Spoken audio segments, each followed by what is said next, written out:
What's up guys, it's Aiden from AGU Tech. Today we're going to be checking out this $25 Apple Pencil alternative from Amazon. And the Apple Pencil is $169 Canadian. So this alternative stylus is almost 7 times cheaper. So I want to see, for the price, is it worth going for the more expensive Apple Pencil? Or if you're just doing something like note taking, is this good enough? So let's get right into it. Now this one goes under the Jam Jake brand, but it seems like a lot of these sub $50 alternative stylus all generally look pretty similar, and we can see on the box it just says stylus pen, active, capacitive. So that basically means that it's not like one of those rubber stylus that are simulating your finger. This is an active stylus, just like the Apple Pencil, where it emits electricity from the tip to interact with the iPad. This is compatible with all Apple Pencil iPads from the 2015 Pros through the Minis, the base models, the Airs, and all the way up to the latest models. Alright, so in the box we get a USB-C cable, we get the stylus itself, which you can see here,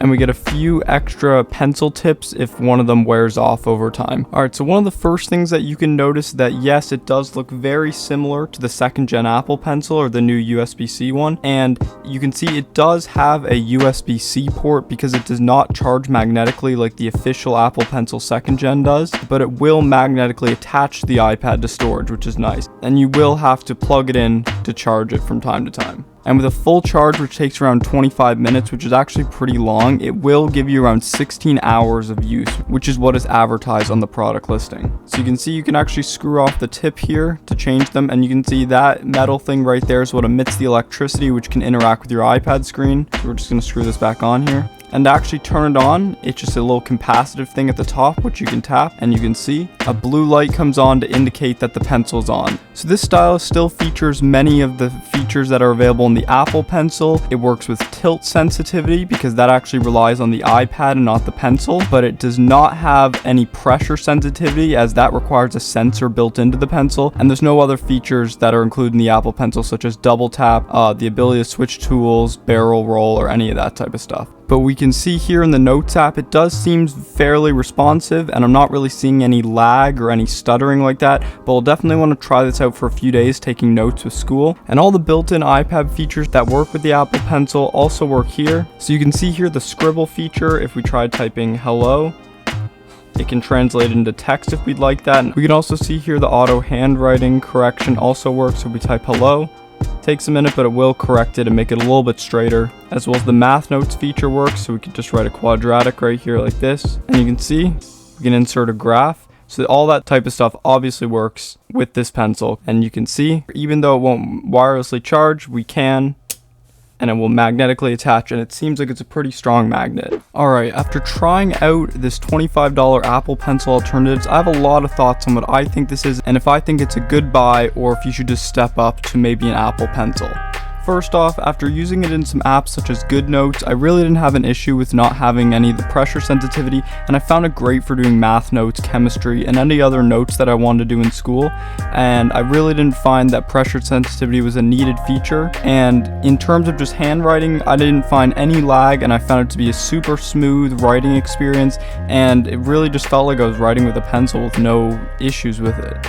In terms of the battery life, I wasn't able to get to the advertised 16 hours of battery life, and it was usually closer to 10 hours, so I was pretty much having to charge this every 2 days when I was using it at school, which isn't too bad, but it is kind of unfortunate when you're in class and you forget to charge it, so you gotta plug it in for a few minutes to charge. But it did charge relatively fast, just something to keep in mind that it is another thing you do have to charge. In terms of the magnet, it has been super convenient to just attach it to the side and walk around, so it's not another thing I gotta put in my bag. It just stays with the iPad, and it doesn't really seem to come off too easy, which is really nice.